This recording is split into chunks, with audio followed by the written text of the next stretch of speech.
Hello, and welcome back to Fandom Fridays, where we proceed to check out all the fanfics that are not pony related. Why?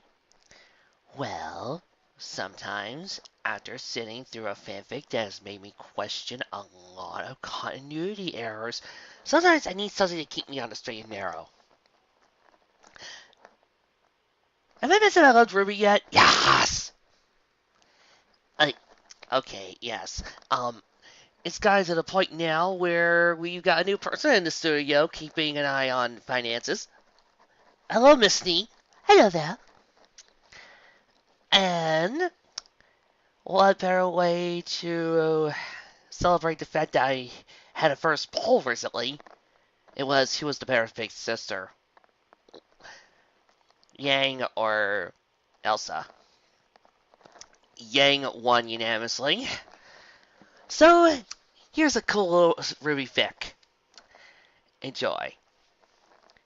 It's called The Exploding Cake by Fearsomest Defenstrator. Hope you like it.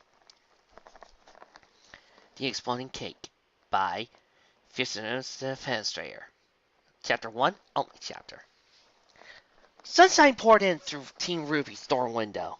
The courtyard and walkways outside were empty, typical for mid-afternoons on a Saturday. The other Beacon students had most likely gone into town, or were doing whatever normal students did on a Saturday. Ruby, however, was making a list, a very important list. She chewed the end of her pen absently. Flour, sugar, baking soda, salt, chocolate, and of course, well, cocoa. Whatever. A few other random things like cinnamon, salt, vegetable oil. Hmm. A red cape pulled on the floor behind her as she leaned back in the standard issue dorm chair, balancing it precariously on two legs. Why do I always feel like I'm forgetting something? Meanwhile, Yang stormed through the halls of Beacon at a brisk pace. A few fellow students, still lingering about in the school, quickly sidestepped out of her path as she swept by. Yes, she was on a mission and would not be deterred. Legs were at stake. A smile flitted across her face as she imagined a nice Salisbury steak. No, now was not the time for dreaming of delicious distractions. She had to find her sister immediately.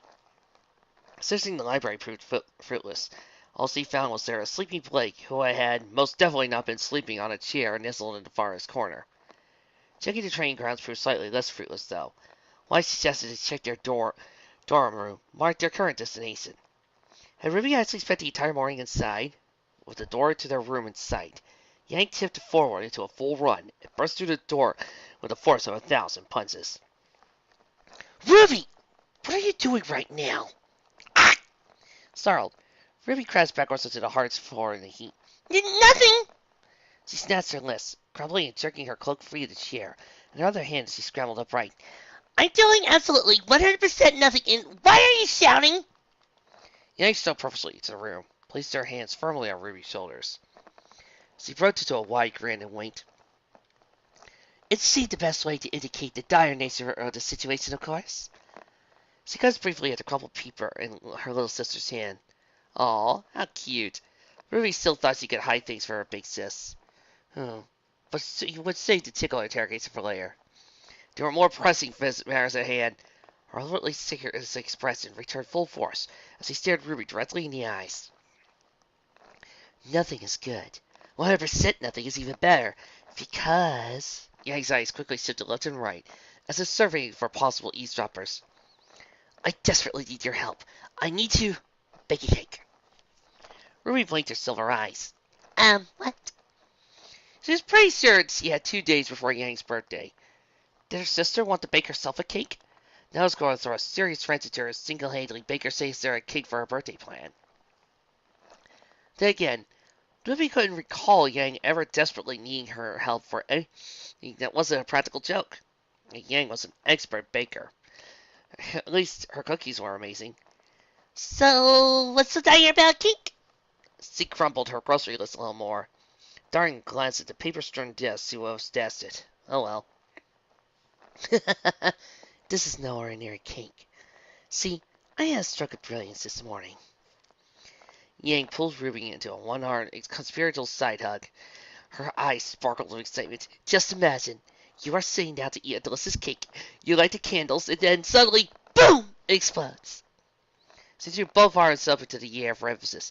Cake everywhere. Ha! You could taste the future of birthday pranks forever! She noticed her little sister with a resolute elbow. Who better to help me design it than the girl who exploded on her first day at school? I didn't do that on purpose! Ruby nudged back at Yang, or shoved rather. Then she moved to the right of the desk chair, as the idea of exploding cake took root in her mind. It did have potential, that was for sure. Ruby grinned at Yang. Dear big sister, you do realize you're asking for an explosive cake for your birthday, right? Yang stumbled back before catching her balance. She crossed her arms and glanced back. Yes, this is the life of a master prankster. You never know when your greatest creation will be turned against you. Papers flew from the desk as he plopped down onto it. But that just makes it all the more fun!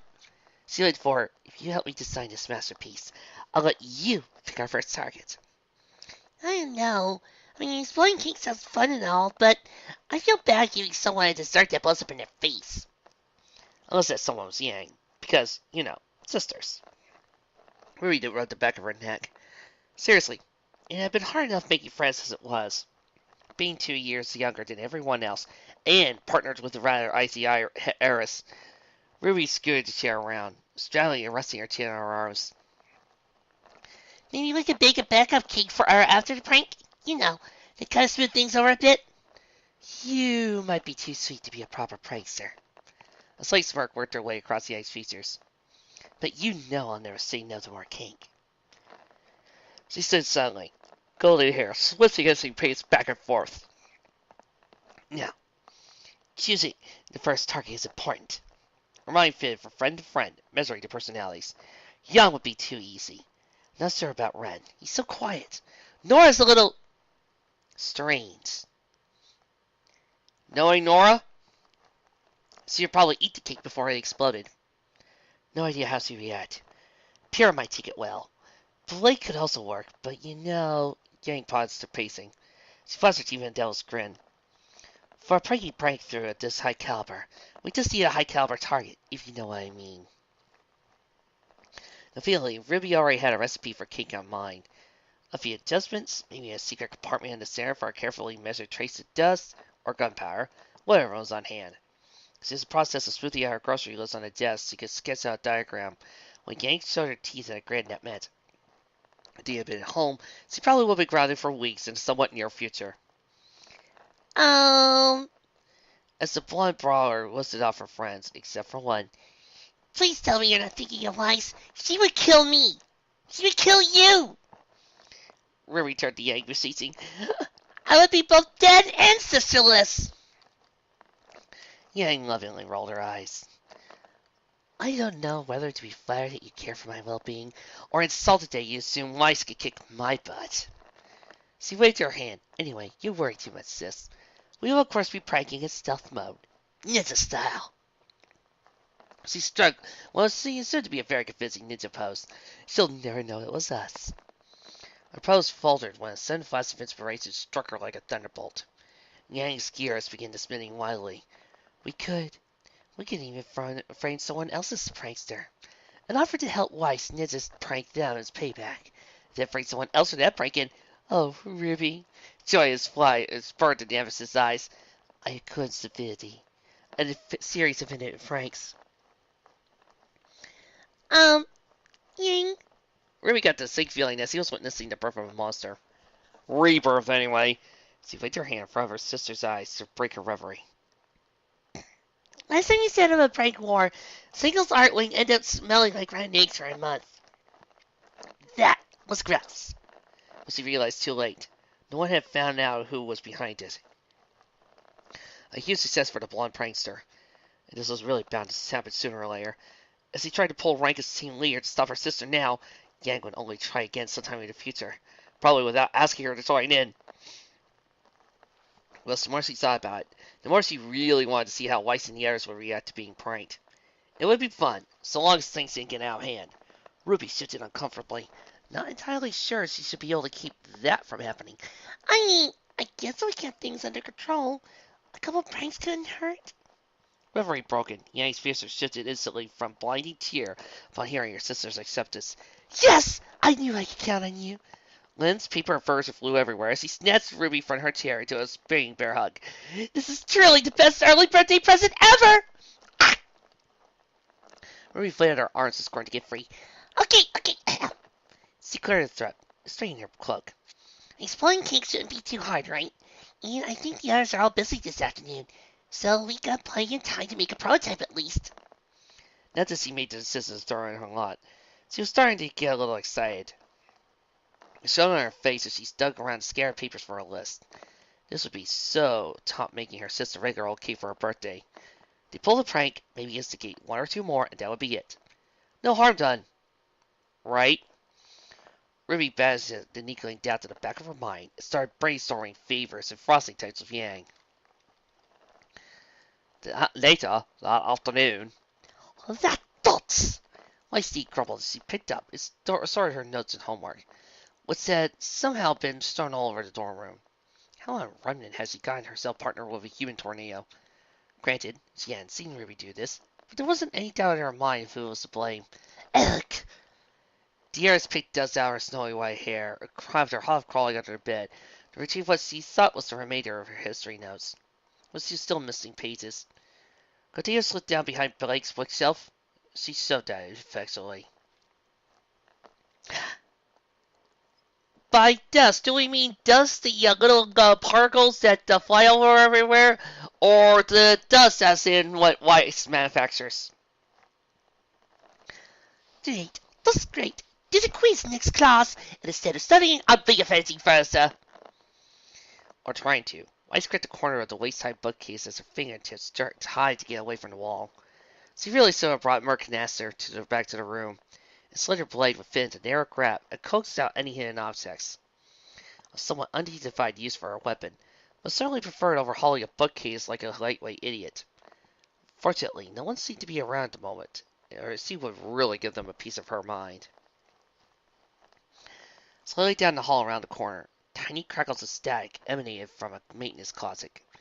Curled up in the corner of their secret headquarters, Yang shifted farther into the darker room, nearly avoiding jamming herself on the side with a broom handle. She fell with the scream of a small electronic device. There was no way she was going to watch Weiss shove herself uselessly at a bookcase in anything less than high definition.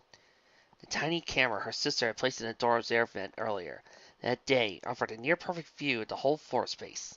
Swell's file faded across her screen-lit face as the thought of her sister pleading for full anonymity. Her original plan had been fantastic. Bring the cake to Weiss personally, complete with a story about finding it in her own locker.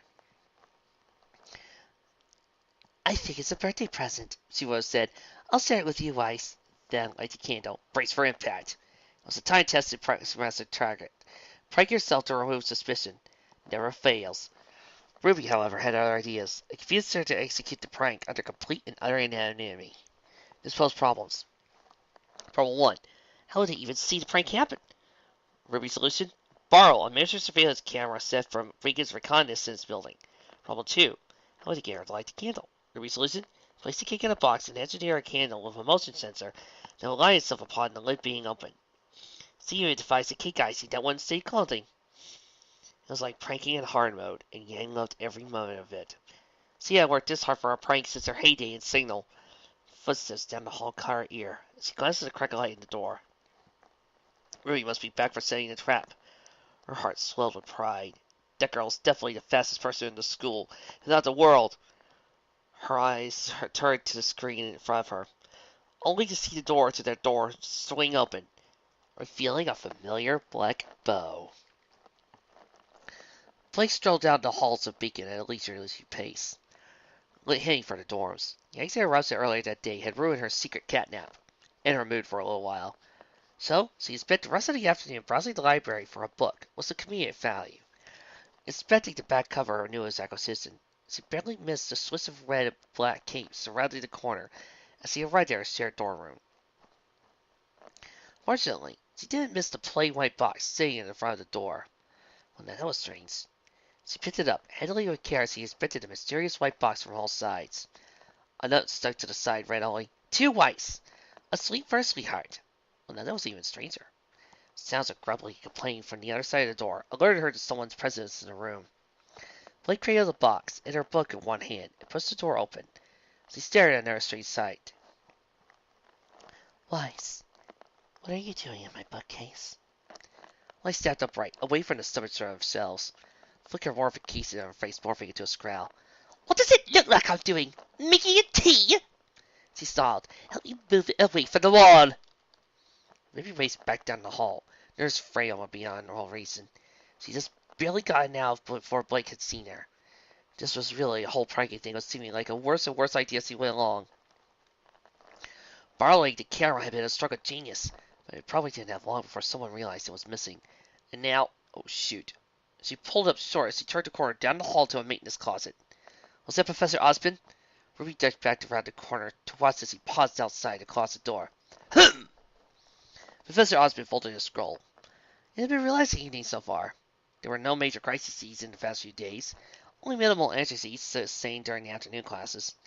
And for once, it was one of his more mundane affairs. He had gotten his emerald neck handkerchief dried clean, a detail he had long overlooked in favor of other, more pressing matters. Heading up Vale's top monster hunting school was not all bunnies and roses. Granted, there were a few of those, but they came with paperwork. In some instances, lots of paperwork. He paused on his walk, suddenly aware of an odd sound. It took a moment to locate it. A faint crackling emanated from the door in the maintenance closet. He took a long sip of his coffee, and knocked lightly. Back at the dorm room, Blake's life eyebrow twitched. The slow outright experiences of her hackles rising at White's tone. She stuffed the anger back down as quickly as it rose. It would cause nothing to be cross with Weiss, seeing as the white-haired fencer had already perceivably crossed herself. Reason behind which she didn't genuinely care, though. The tiny cynical smile tugged at the corner of her mouth. Perhaps Weiss had also experienced a run-in with one of the sisters today. A quick glance at the veritable disaster area that was once their room told her of all she needed to know. Honestly, those two were each whirlwinds in their own right. Regardless, she had to admit it was very amusing to see the heiress so flustered over a piece of furniture. Perhaps she could add to the experience. Blake crossed her room without a word and placed herself directly between Weiss and her bookcase. She gently shoved the mysterious white parcel into Weiss's arms. An inserted note on the side was visible. This was sitting outside the door. It seems you have a secret admirer. Nerves and excitement battled for control in Yang's brain as emphasis subsided, swaying in anticipation until view of the card-sized screen clutched in her hands. Blake, what was he doing back so early? The cool recidive fondness was an unknown in this pranking scenario. An unknown desire to spell trouble, or added that extra dash of thrill. Eyebrows rose to meet her hairline as he watched Blake hand Weiss something directly in front of the square, whitened. Now about that was definitely the box. Ruby had been successful. Awesome! Yang glanced back at the closet door. Where was he anyway? Speaking of the devil, she heard footsteps just outside. What was she doing? She was going to miss the main event. Tap, tap, tap. Yang blinked. What on earth was Ruby knocking? That weirdo. She stood and pulled the door open with a lopsided grin. Ruby, get in here! What are you doing? Not Ruby, not Ruby, not Ruby! Her brain started stirring on the corner beside Professor Osmond himself. Emerald green neck carrots of it all, standing directly before her. She slammed the door in his face. Don't change the subject. Weiss saw Blake a scathing glare and regarded the box in her arms with an air of utter disdain. Sweetheart, please. She strode to the trash can with every intention of dumping the ridiculous packets. But the dimensions were all wrong, so she had to settle for what's one corner of it in, leaving the rest sticking up. Yang had shut the door in Osmond's face. Not good, not good, not good. Ruby bit her lip and racked her brain for a way to get her sister out of the mess she was in. Light came on. Ha! She snapped her fingers. She had a plan. Sort of. Osmond stared at the door, bemused. He certainly had a few doors set in his face over the years, though he had been fairly sure none of them had been doors to the maintenance closets. Very curious indeed. Before he could knock again and inquire as to why a Beacon student was a constant in a dark closet, a dusting of rose petals fluttered through the air as one Ruby Rose came to a skidding halt. She was flustered and breathing hard. Oh, Professor Osmond! She greeted him with a disarming smile. You seen Yang, my sister? She added in a ceased whisper. We're playing sardines. Osmond raised his eyebrow. Sardines? It's like hide and seek. Ruby seemed a little caught off guard. He didn't know the game.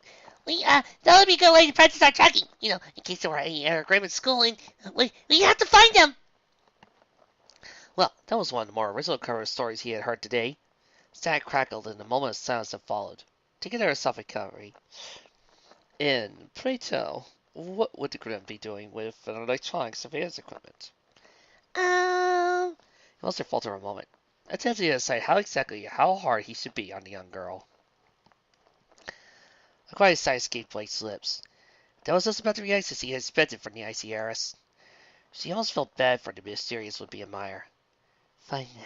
Could you at least tell me why you need my bookcase moved so badly? Look, it isn't even that difficult. She grabbed the edge of the bookcase aside and slowly swung it around with a light bit of effort.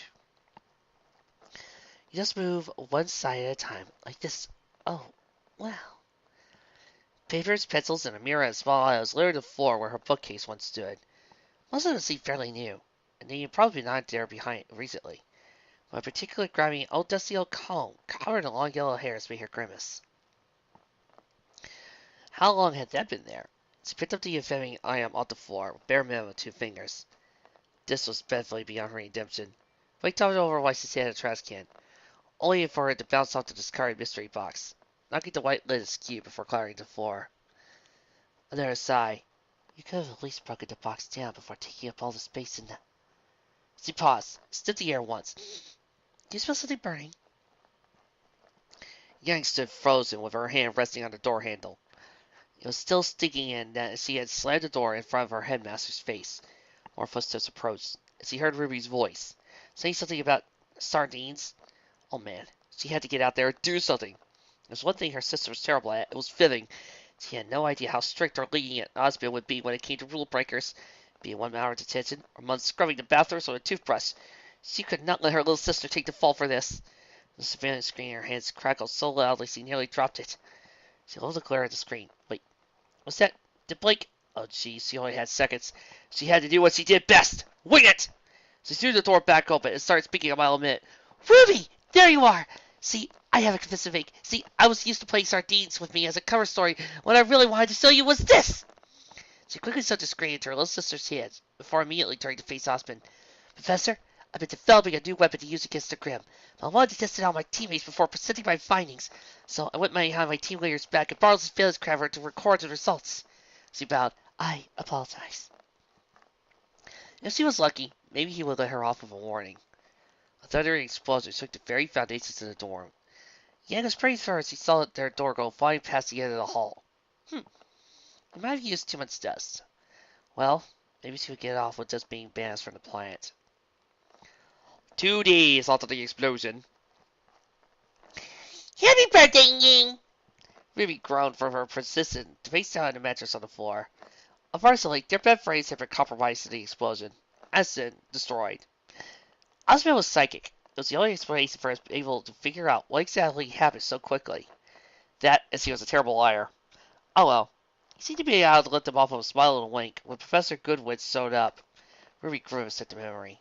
Clinton was even scarier than Weiss, who had been pretty scary after she got over the concussion she sustained from being present at Ground Zero. As it was, Ruby just barely survived the scoldings, and the lectures, and the special, intensive punishment for developing unsupervised weapons and blowing up the dorm combat practice Professor Goodwin had scheduled on top of her regular combat practicing classes for the rest of the semester. She hadn't even showered, but she didn't care. Everything hurt. Let's never do that again.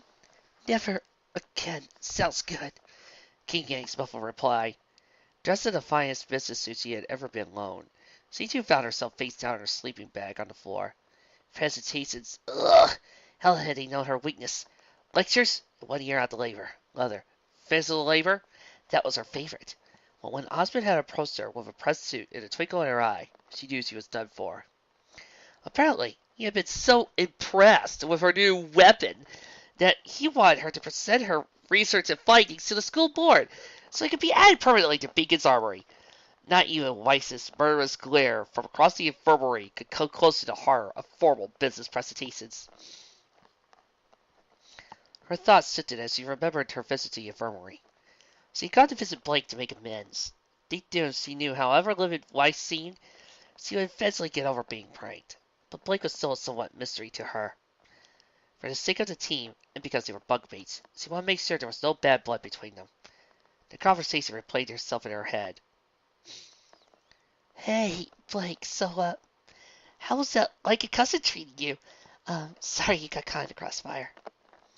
It's fine. I never expected you to be Weiss's secret admirer. What? What? Oh, jeez, no. The king box? No, no, no, no. She's not my type at all. That part was just a cover story. There was those... Next time. Next time use cupcakes. That way you can hit multiple targets at once, and expand the blast radius without having to increase the blast intensity. Blake did and promptly rolled over and gone to sleep. Jaw promptly on the floor. Yang had sat and stared at his sleeping fathers for probably a solid minute afterwards. Days at Menagerie with young 10-year-old Blake must have been hilarious! Blake, Yang fought onto her back. A grin slowly spread across her face. Beacon may have won this battle, but she could yet win the war! Ah, what a fun little short side story of our 4 favorite girls. Ah, what a nice day to spend a week after sitting through Plot Holes Extreme! 1 now, thousands more to go. I'll see you next time. Oh, by the way, I'm also a fan of Red vs. Blue now over Christmas.